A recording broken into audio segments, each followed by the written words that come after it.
For 40 years, following this galaxy was simple. You watched a trilogy of movies. Today, that single monolithic saga has fractured.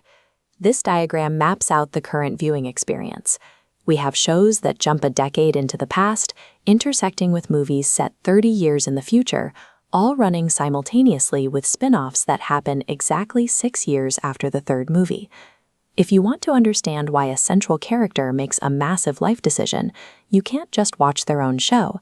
You have to watch two completely different, overlapping series just to fill in the blank. For a casual viewer, a trip to the theater used to be an accessible weekend event.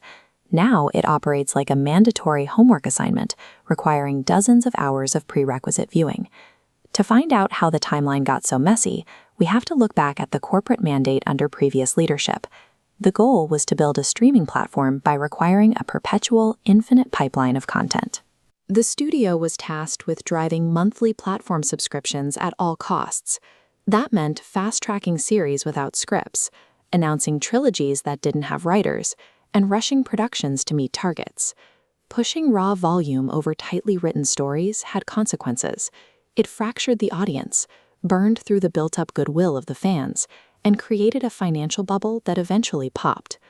To stop the bleeding, the parent company brought back its veteran CEO.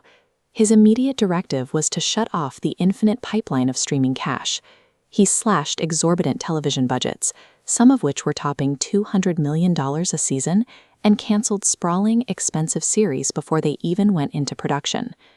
On the creative side, they elevated a longtime franchise veteran to co-president, putting him in charge of fixing the broken narrative.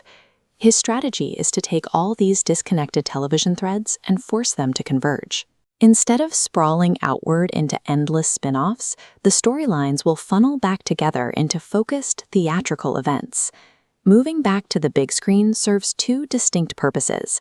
It gives the sprawling narrative a clear endpoint, and it offers the only economic path to recoup the massive costs of production. The first test of this funnel strategy is taking the most successful characters from the streaming platform and putting them directly into theaters. It is incredibly rare for a television show to successfully make the leap to a major theatrical blockbuster. The pacing, the character arcs, and the audience expectations belong to completely different mediums. But there is also a massive narrative debt attached to this plan. The overarching villain designed for the cinematic climax has primarily existed in deep lore animated shows, meaning the stakes are built entirely outside the live-action films. So, how does a studio pay off years of dense animated television history in a crowded theater without completely alienating the person buying a ticket off the street? The current theatrical plan relies on characters like Ezra Bridger and Ahsoka Tano, but these names mean very little to the millions of casual moviegoers who never watched the animated spin-offs. They lack the built-in recognition required for a billion-dollar finale. However, the antagonist they are fighting, Grand Admiral Thrawn, was originally written decades ago as the primary threat to the original film's heroes. By bringing back Han, Luke, and Leia, the studio returns this character to his original purpose. The return of Luke Skywalker changes the dynamic of the entire conflict.